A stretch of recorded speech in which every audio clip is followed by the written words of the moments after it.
Welcome back to the Vintage Firearm series. In today's episode, we're going to be talking about a gun that most people have never heard of, and it's one of the best of its era. Okay, let's talk about this. This is a gun that I have found over the years many times in gun stores that is overlooked. It's got a couple of things on it that people just pass it away. First of all, it's the name.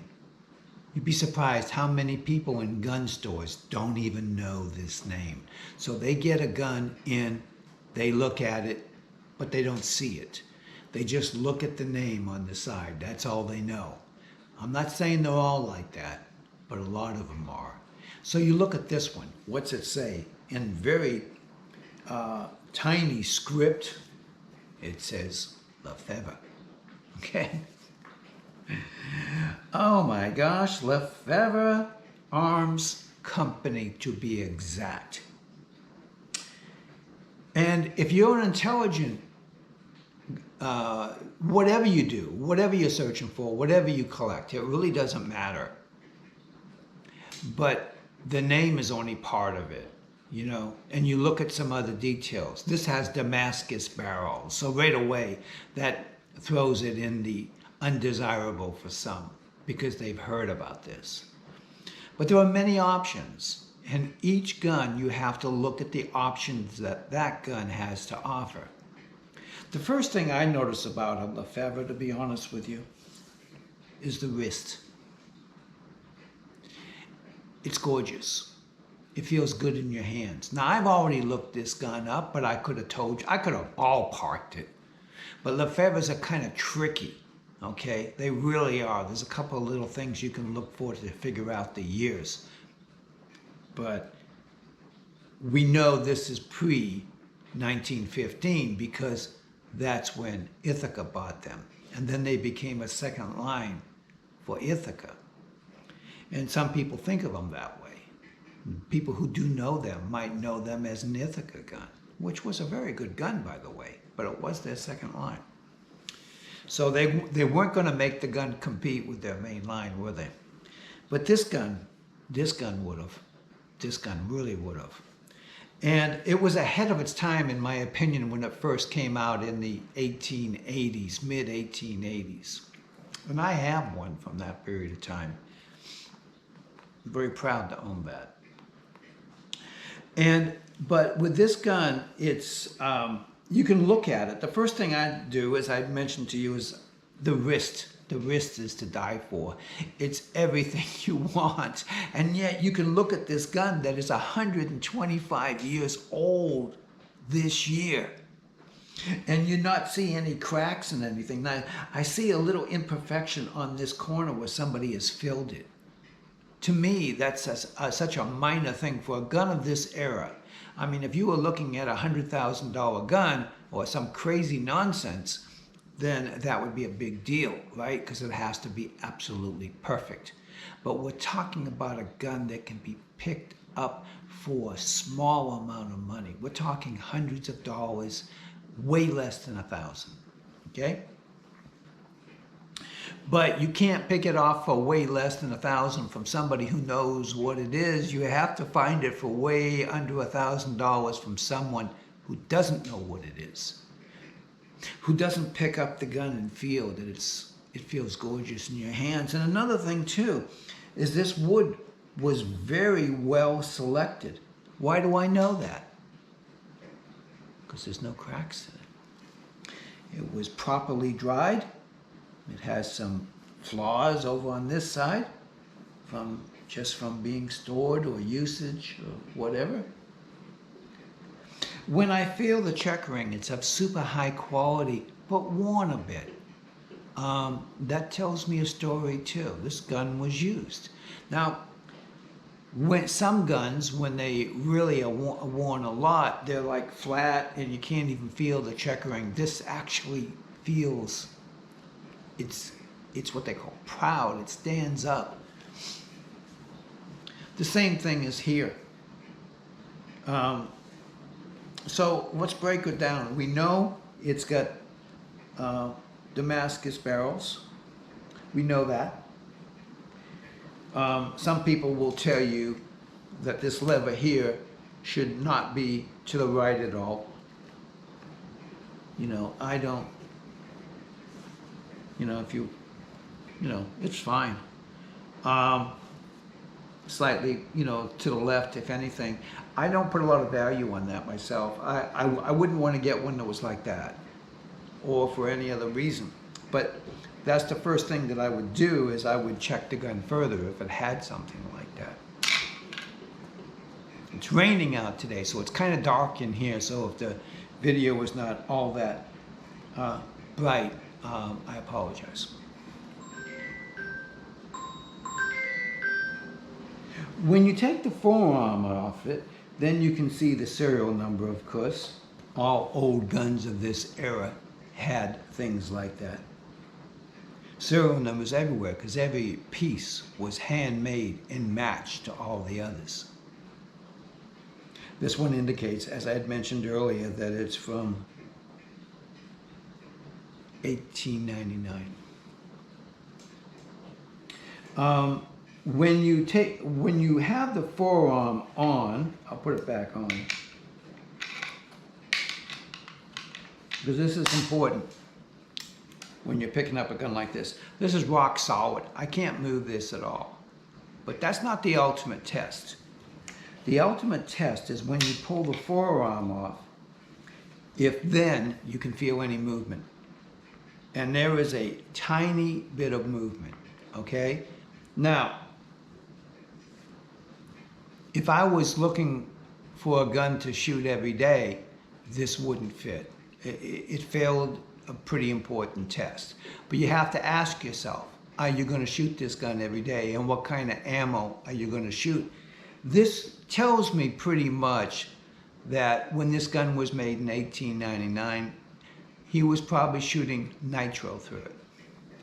And he was probably, from the checkering, I can tell you that he's used it quite a bit. This was a gun that he used on a regular basis. So based on those things, there is a tiny bit of movement. I can't even see it, but I can feel it. And if I listen very carefully, I can hear it. So what does that say to me? Well, that says to me that this gun should never have contemporary ammo put through it. We hear that all the time. Don't put contemporary ammo through a Damascus barrel. Okay. Because see, what the problem here is not the barrel, it's the face. And it could have nothing to do with the barrel at all, although technically, these two pieces made up to each other. So that's something to look at. So that's why this is a perfect gun to continue to use on black powder. Now you could continue to use this gun at, in my opinion, my personal opinion, no risk of getting hurt for quite some time. But I don't think it would be right for the gun. And since there will be no more made like this ever again, we have a certain obligation to the next generations to be able to keep this gun in the quality and the condition that it's in. Another thing that I want to mention, of course, is you have serial numbers on the barrels. There are, of course, no proof markings because it was really kind of early for proof markings in 1899.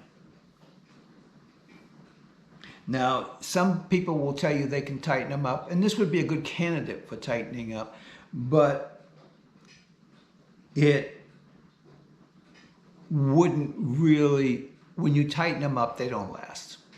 There's a couple of methods, they're all acceptable, but probably the best is when, this one here, I'm not sure how that would apply, but you can add a little bit of metal somewhere, and that can do it. And you can go ahead and reface these. I personally don't consider that a major deal. It's not loose. I wouldn't touch anything with it. It seems to be in remarkably good condition. Like I said, in my opinion, The owner likely shot nitro through it, and back in the day, I don't see any indications that it's been used recently. The cool part about it is that nobody has refinished it. No one has done anything to it. When you get a gun like this that is a true survivor, you never do anything to it that is absolutely not necessary. Especially when the stock is so beautiful. Why would you, I mean, when I say beautiful, I mean, there's no cracks, there's nothing on it. Why would you want to touch it? Does that really? I don't know if you can even see them all that well. There's a couple of little things in here. It looks like probably caused by water or something. Is that going to bug you so much that you're going to destroy the original finish? I hope not. I hope you will agree with me. I'm going to hope for that. Look at the buttstock too. Isn't that kind of cool? I have another one that is older than, by the way, that buttstock is in remarkably good condition considering the age. 125 years old, still good. It's got all their little insignias and everything on it. I'm not even sure how to, I've seen so few of these, and I'm not sure I've ever seen one from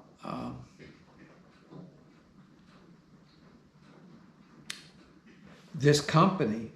So I don't know. I'd have to look at it for a while and determine, but it doesn't look like it's ever been off. It fits pretty darn good, so I don't think it's non-original. So what are we going to do today? I've already said that we can't fire. Oh, well, we could, but it wouldn't be fair to the gun, would it? And I'm not going to do that. I'm going to shoot black powder today. I've got some made up. 2 plus 1 extra. Nice load for it. Not particularly light, just black powder. Notice also how this locks in. I mean, this was a quality gun back in the day. In fact, his Lefever, I think, my opinion, was ahead of the game. When they came out with this basic concept in the mid-80s, 1880s, non-exposed hammers and everything, that was, it's still relatively new. This was a new design. But the thing about Lefever is, I would say they didn't move with the times. They created this marvelous shotgun, and they said, hey, that's we'll just keep on going the same way and everything, and that was great. And in a sense, it was marvelous that they did, because it's such a beautiful shotgun. Everything about it, still good. Everything, it's so beautiful. All of this is turned up here, really nice. You can run your fingers up and down it, and it feels so cool. The barrels are tapered. There was, there was no small amount of effort put into this gun. So let's take her outside. Let's shoot a couple of bean cans with it. That's what we did last time. I kind of like the way that turned out. It's raining today, so we're going to make it a short trip out there. But we're going to shoot some bean cans, and we'll see what happens and see if we can bring this old girl to life. I have never fired this gun for the very reasons I told you. The fact that it was, the face was a tiny bit loose, and I wasn't going to add to that in any way, shape, or form. But you could probably shoot contemporary ammo through it for years yet. But once you go down a road like that one, you can't come back. So I wouldn't do it. And I hope that the next owner, after I have no use for it, will consider the same. Let's go outside and let's bring this old girl back to life. Let's let her show us what she's got. Okay, so here we are outside. We've got our 2 cans set up over there. Like I said, I've never fired this gun before, so I just gave it what I would call a quick inspection, and we're going to go ahead and see what it's like. Um, checking out the safety. Obviously it's a double trigger. I love that.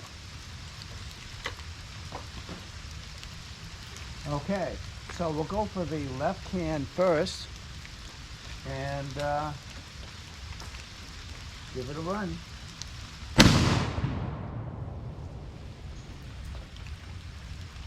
I would say not bad.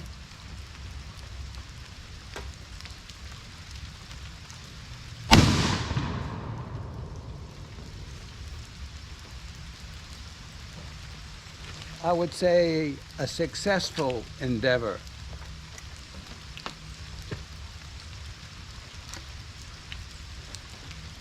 See if I can get the smoke to come out.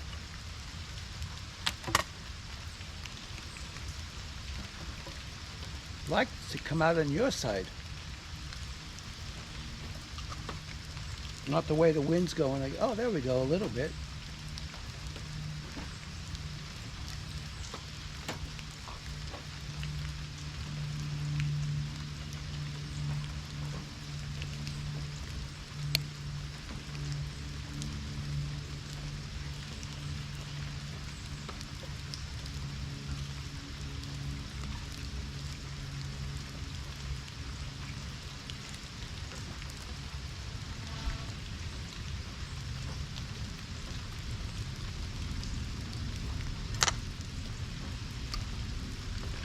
Okay, let's go back inside and great old gun, huh? Well, I really enjoyed that one, to be honest with you. I always enjoy shooting black powder. It's so fun and it's easy to do. You can reload because you've got the shells anyways, and you just pop out the old primer and put in a new one, and you're all set to go. Put a little powder in there, black powder, of course. The hulls I use, obviously, I use them from contemporary powder, so you're just recycling. And then you put whatever shot shell that you want in there, It's a great gun. It worked exactly the way it should have. And I think that's one of the things that I think about today when the guns they make today, they're not going to last. They're not going to be like this.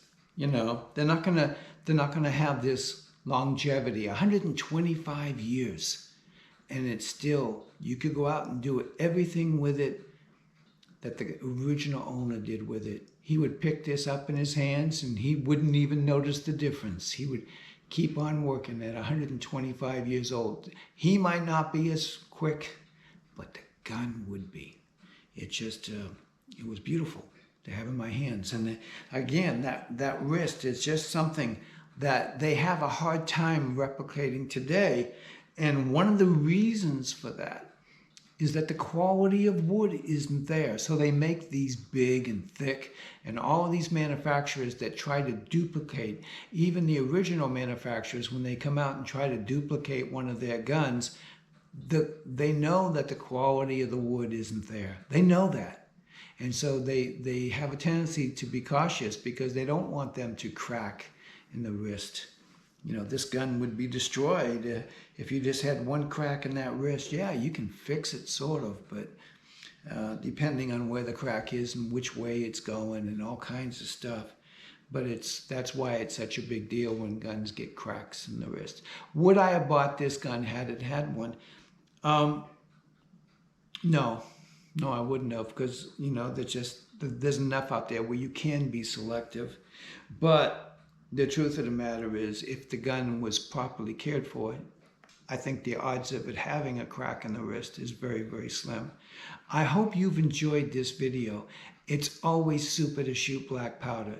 If you guys like it, I'll try to shoot some more of it. I've got plenty more guns that are good candidates. I'm going to be shooting them, and if you think I should make videos of them when I shoot them, that'd be really cool. I mean, look at those two cans. They went crazy, didn't they? So, did you see the sparks come out? I forgot to mention that. Did you see the sparks come out? I did. That was great. Hey, take it easy, and I will see you you will see me, and maybe someday I will see you.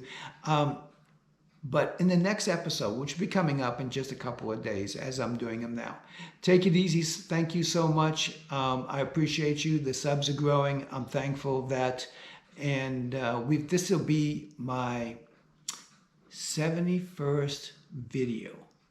Okay, that will be uploaded. So I think that's pretty cool.